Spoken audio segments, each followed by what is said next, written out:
Voilà, mais bienvenue dans ce challenge des 52 semaines, 52 vidéos.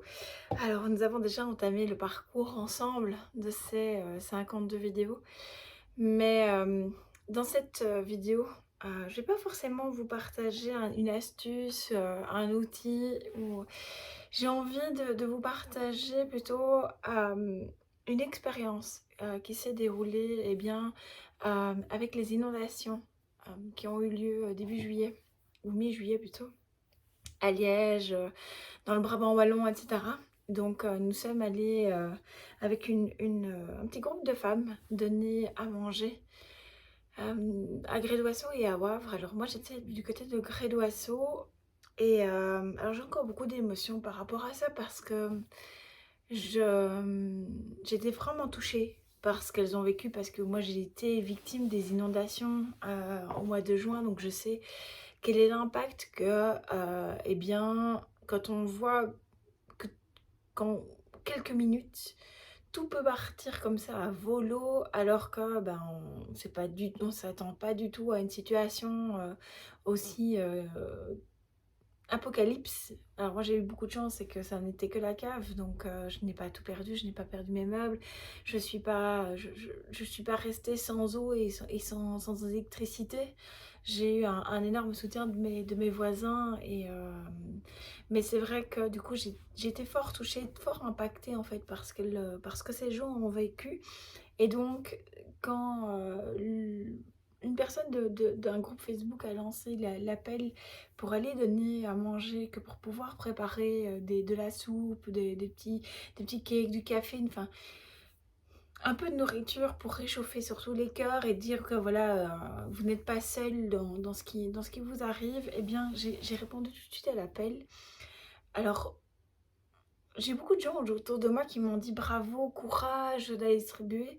En fait, c'est pas nous qui avons le courage, c'est pas nous qui avons eu le courage de. On, on a simplement répondu à un élan de solidarité, de pouvoir aller réchauffer le cœur d'autres personnes. Le courage, ce sont ces personnes, les personnes qui ont été touchées lors de cet événement apocalyptique, parce que elles ont perdu une maison, elles ont perdu des souvenirs, elles ont perdu énormément de choses. On a pu voir, rencontrer, discuter avec des personnes qui sont épuisées, mais qui gardent le sourire, qui vous accueillent avec gratitude, pour simplement un bol de soupe. Et donc c'est vrai que j'avoue que je suis encore très fort touchée par rapport à ça, parce que c'est vrai qu'il y a eu des gens qui se sont mis à pleurer, il y a eu des échanges de sourires. On a vraiment pu parler de cœur à cœur. On a vraiment pu se regarder en face et de parler d'humain à humain.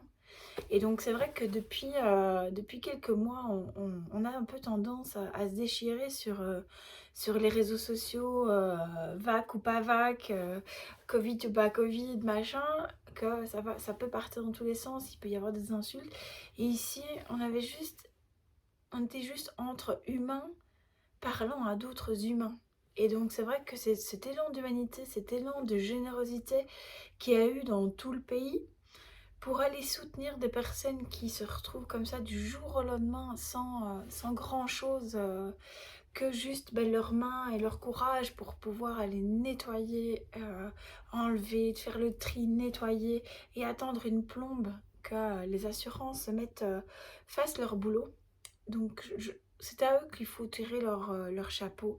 Alors ça m'en vient à une réflexion, c'est que alors il y a beaucoup de messages sur les réseaux sociaux en disant voilà, prenez vos raclettes, vos torchons, vos seaux, etc. Allez-y, parce que comme beaucoup de gens en fait n'ont pas forcément d'eau, d'électricité, ils n'ont pas toujours l'opportunité en fait de pouvoir appeler, de pouvoir mettre un message sur les réseaux sociaux pour dire help, j'ai besoin d'aide pour pouvoir nettoyer ma maison, j'ai besoin d'aide pour faire ci, j'ai besoin d'aide pour faire ça. Et donc, prendre sa voiture et d'aller distribuer, vous serez toujours accueillis. Vous serez toujours. Ils vous accueilleront avec les bras ouverts et avec tellement de gratitude. Alors, on nous a dit oh, super, merci, vous êtes nos héros du jour. On n'est pas des héros en fait. On est juste des humains qui répondent à des humains. Par contre, la leçon, c'est qu'effectivement, peu importe en fait nos convictions, peu importe qu'on soit noir, qu'on soit blanc, qu'on pense A ou qu'on pense B, quand il y a un réel élan, quand il y a un réel besoin, en fait tout ça n'existe plus. On est juste là pour parler de cœur à cœur et de âme à âme.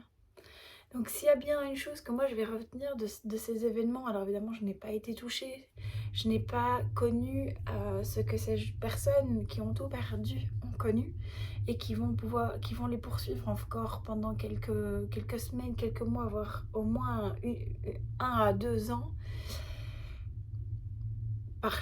Par forte pluie, ils vont avoir de la crainte, ils vont avoir du stress, ils vont avoir la peur de nouveau vivre ce genre d'événement qui est vraiment traumatisant.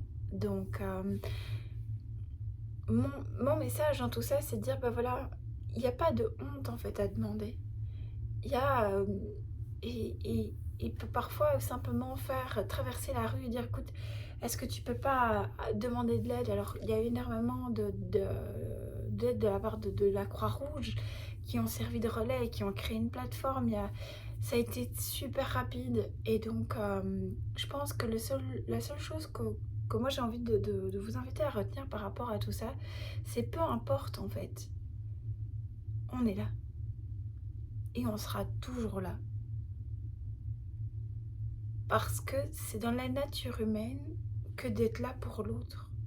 On est des animaux sociables, on a besoin de ce contact social, on a besoin de pouvoir être en connexion, on a besoin de pouvoir parler en dehors de nos écrans, en dehors des réseaux sociaux.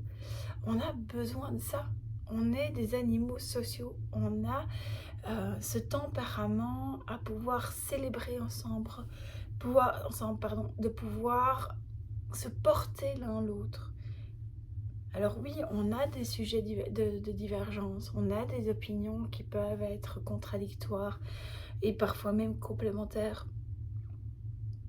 Bien souvent, on peut dire la même chose avec des mots différents et sans forcément se comprendre, ça c'est vrai. Mais prendre le temps d'être à l'écoute de l'autre, d'être présent pour l'autre et pendant quelques minutes se mettre à sa place et dire ok, ben tiens, dans son cas à lui, qu'est-ce que je ferais? Dans son cas à elle, comment est-ce que j'aurais réagi? Ça permet de prendre de la hauteur. Alors c'est vrai que on est resté plus ou moins 3 heures, 3 heures et demie sur place. Alors on a fort été touchés, hein, ça nous a fort impacté et encore quelques jours après ça nous impacte encore très très fort. Mais c'est vrai que le plus gros combat c'est eux qui vont le mener, mais on sera présent.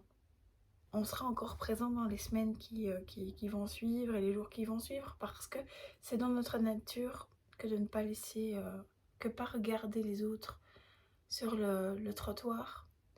En Belgique, on a une devise qui est l'union fait la force.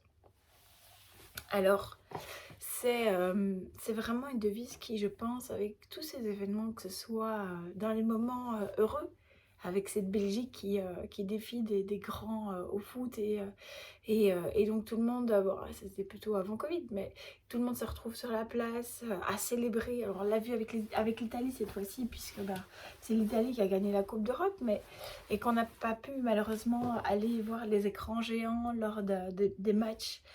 Donc, mais on a pu célébrer. On est tous unis vers un même but. Celui d'être là pour l'autre, de soutenir au final. Que ce soit dans les moments joyeux, que ce soit dans les moments plus compliqués ou même très compliqués. La nature humaine, elle est comme ça. Donc, si vous avez besoin d'aide, si vous avez besoin d'une écoute, que ce soit d'une aide financière, que ce soit d'une aide simplement des mains, de pouvoir bénéficier de mains, d'un coup de main pour porter, etc. Mais que vous avez... Oui, mais bon, je vais pas les déranger. Oui, mais bon, voilà, c'est un peu compliqué. Oui, mais... En fait, si vous avez peur de demander, ben dites-vous simplement que à votre demande, vous aurez plus que probablement quelqu'un à qui ça fera plaisir en fait d'y répondre. Vous aurez probablement une personne qui sera ravie de pouvoir rendre l'appareil par rapport à ce qu'elle a reçu. Les accompagnements que j'ai créés, l'aide que j'essaie d'apporter au maximum au travers des accompagnements, au travers des vidéos, au travers des posts, etc., que je mets en place au jour le jour, eh bien, j'essaie de transmettre ce que moi j'ai reçu. Alors, c'est humain en fait, de pouvoir transmettre, partager ce qu'on reçoit.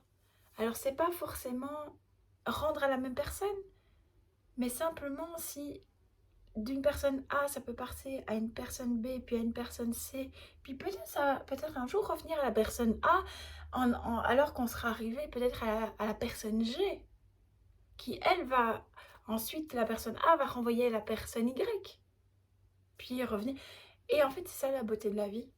C'est ça la beauté de pouvoir être ensemble dans un événement, de pouvoir compter les uns sur les autres, de pouvoir se regarder et dire ouais, je te demande.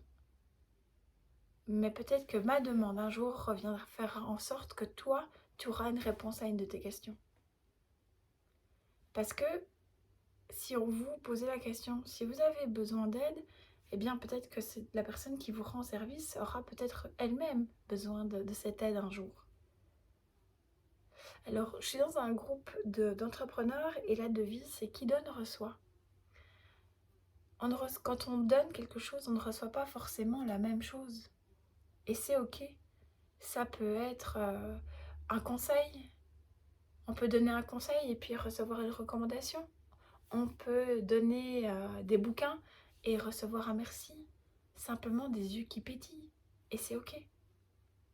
C'est vous en fait qui faites les choses. C'est vous qui allez partager.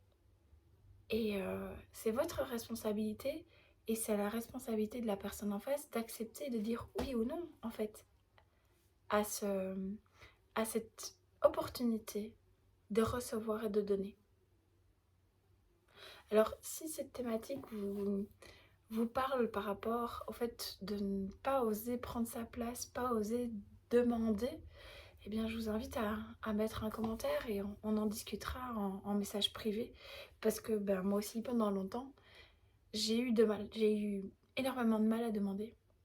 Alors, il y a des personnes où, de temps en temps, ça allait jusqu'à un point où, en fait, je ne parlais pas de ma situation parce que je savais que j'allais recevoir alors que j'avais rien demandé. Et donc, c'est parfois un peu plus... Enfin, moi, ça m'a longtemps gênée. C'est vrai que c'est quelque chose qui m'a longtemps posé problème. Et puis un jour, quelqu'un m'a un jour dit, ce que je viens de vous expliquer, c'est que peut-être qu'en fait, ça fait simplement plaisir à la personne de pouvoir t'aider. Et si elle t'a pas proposé, si elle t'a pas, si elle n'a pas attendu que tu demandes, c'est que simplement c'est un don du cœur. Et donc quand c'est le cœur qui communique avec le cœur, ça ne peut être que juste. Ça ne peut être que aligné. Donc qu'avez-vous envie de donner et de quoi avez-vous besoin de recevoir? Je vous invite à partager dans les commentaires parce que c'est vrai que c'est pas toujours évident de demander, c'est pas toujours évident de recevoir. Donc en général on donne plus facilement qu'accepter de recevoir parce qu'on a plus facile à donner que recevoir. Parce qu'on a une certaine humilité, parce qu'on veut pas gêner, on veut surtout pas prendre trop de temps, trop de place par rapport aux autres, mais simplement quand c'est fait de cœur à cœur et de âme à âme, c'est tellement juste. Donc si vous aussi vous êtes dans cette problématique-là, je vous invite à mettre des commentaires, partager une situation, donner, demander et vous recevrez. Voilà. Un de mes profs m'a un jour dit, j'avais 12 ans, j'ai pas compris du tout en fait. Quand Monsieur Fontaine m'a un jour dit, on va rentrer dans la classe, à l'époque, on formait le rang à côté du local et alors il y avait la première rangée qui rentrait et puis la deuxième rangée qui pouvait rentrer en classe pour qu'on puisse rentrer dans le calme, n'est-ce pas? Et alors, il m'a tenu à l'écart, il m'a dit: «Aide-toi et le ciel t'aidera». Alors du haut de mes 12 ans, je fais: oui d'accord, oui d'accord». Sauf qu'en fait, je n'ai compris la puissance de cette phrase qu'il y a quelques années, parce que c'était parce que quand on vous sort ça à 12 ans, on dit: «Ah ouais, OK, ah ouais, ouais, ouais, ouais, ouais, ouais, ouais, ouais». Sauf qu'en fait, si vous avez besoin, demandez et vous recevrez. Si vous avez l'occasion de donner, donnez. Aide-toi et le ciel t'aidera. Je vous attends en commentaire, en post, en WhatsApp, en Messenger, en appel. Et je serai ravie de vous écouter. Je serai ravie de pouvoir répondre à vos questions, de pouvoir partager avec vous sur cette thématique qui me touche vraiment parce que voilà, j'ai eu plusieurs montées d'émotions rien qu'à faire cette vidéo. Donc, parce que c'est un sujet qui me tient particulièrement à cœur. Mais voilà, partageons, faisons grandir cette communauté de pouvoir donner et de communiquer de cœur à cœur et de âme à âme. Je vous embrasse et je vous retrouve à la semaine prochaine.